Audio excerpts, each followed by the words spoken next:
tough day. We buried Mustafa yesterday, and first of all, I want to thank everybody who came and supported us at the funeral, and all the flowers and all the love. Mustafa was my younger brother. We were five. Three older sisters, and then Mustafa, and then my younger brother. He was the genius of the family. He was very, very smart. I'm 14 months older than him. However, we started high school at the same time. We were in the same classes. And I just remember being jealous because he was so smart. I would go home and I would study so hard in high school, just at least, oh my gosh, maybe I was dumb, but I studied so hard. I wanted to get A's, and then which I did, but he would never study. He would just pay attention in class, and he graduated high honor roll. And then he went to Kelly School of Business, and he just, he did well. So he was very smart. He also used to have a lot of general information. He used to watch documentaries and did research, so he had information about everything. Mustafa was very loving, very caring. He was so funny. He had a sense of humor, and he touched people in a way that they just can't forget.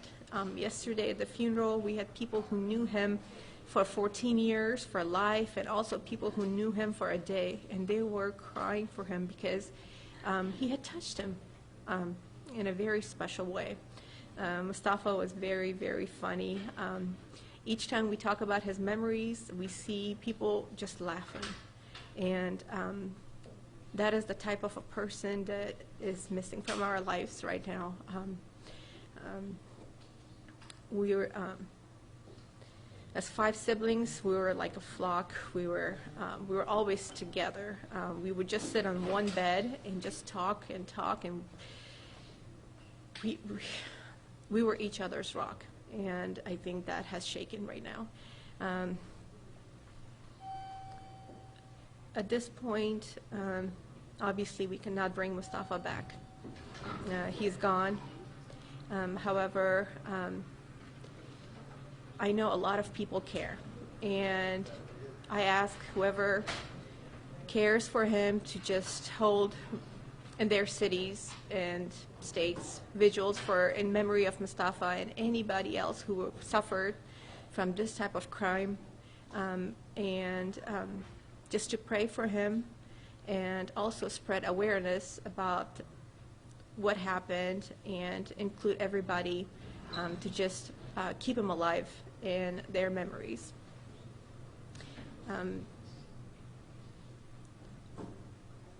And just to support his campaign, it's hashtag Justice for Mustafa. It's for the number 4, and so we can do something about what happened to him. Again, thank you. Words can't explain how my family feels right now. We are very broken. But Mustafa was so charming, so handsome, that each time we think about him, we can't help but to smile. And we would like to keep it that way. I might definitely ask you a few questions. I know police right now are looking into this road rage incident. And I know you and your family have been in touch on this, looking into pushing federal authorities to look into it as a hate crime. Can you touch on that and tell us why? And I think I spoke before. I think the reason why is because it is what it is. It was a hate crime. And that doesn't come from me. I wasn't at the scene, but from witnesses and evidence, it was. There was exchange of racial and religious comments that was thrown at him before he was killed, and in the way that he was killed. It means a lot, not just for my family, but also there are families who live here in other counties and other states that they could suffer from this. And the reason why my family wants to push for this is because we don't want anybody else to lose a brother, an uncle, a nephew, a friend, the way we did Mustafa. So we just ask that the authorities investigate this as a hate crime, so we can get justice for Mustafa and also avoid this from happening again to anybody else. Just for the record, it was not an exchange of words. It was just a one-way, just a flurry of slurs that were hurled at him by the assailant. So it was not an exchange, just to clarify. It was toward him from the assailant, and the 3 witnesses have reported that to law enforcement. Everyone deals with grief very differently. I understand you obviously have a huge hole in your heart right now. What message, if you could get one, to the suspect in all this who's getting ready to go to court here in a few minutes, what would your message to him? What would you say to him?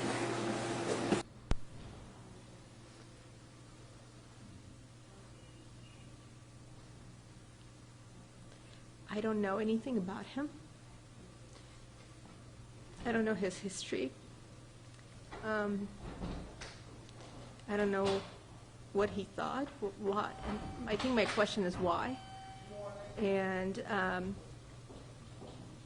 don't know if any questions from him would bring Mustafa back, but I just request from our community that we just spread some type of awareness, and we just know, and we need to be united as a humankind before any religion comes into play. We need to be human, and we just need to understand each other and just love and care for each other before we take such an action. So I don't have any questions for him besides just questioning why. But just I would ask awareness as a community. Have you or other members of your family or Mustafa experienced any sort of religious intolerance in Indiana? And how long have you lived here? We moved here in 2001. We went to me and Mustafa, we started high school here. That was the community we grew up. It was supportive. We grew up in Indianapolis, and there were certain occasions, but not to the effect. I guess that's why maybe it was so unreal to us till what happened. I know it had touched a lot of people's lives, but we are not a very super radical or conservative family. We are liberal. We're very accepting. We have people who are Christians, Jews, Americans, and my family who are part of my family. And we're accepting and tolerant of everybody. So I guess if something like this were happen to my family, maybe we don't even dress like what you would expect as a Muslim, and something like that to happen to somebody like that is just very scary, that what could happen to anybody else who actually maybe dresses in a certain way or even looks in a certain way. So as a community, I know it has happened before, but we just ask for more awareness in Indiana. Do you think Indiana needs a hate crime law? It does. It does. And I know they're currently working on it, so hopefully we can see something.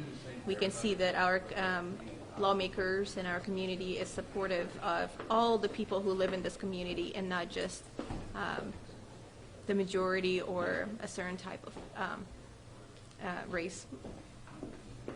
So we want to be inclusive as a community and include everybody. So these kind of crimes are taken seriously, and to make sure this doesn't happen again to anybody else.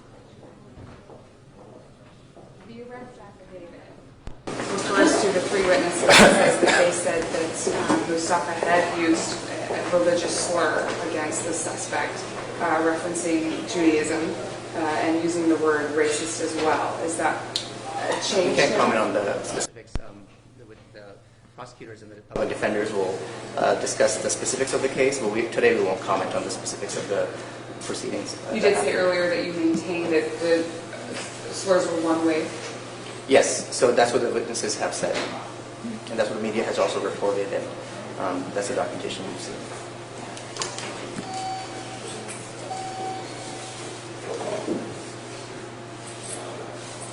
Can you tell us again about what you're asking?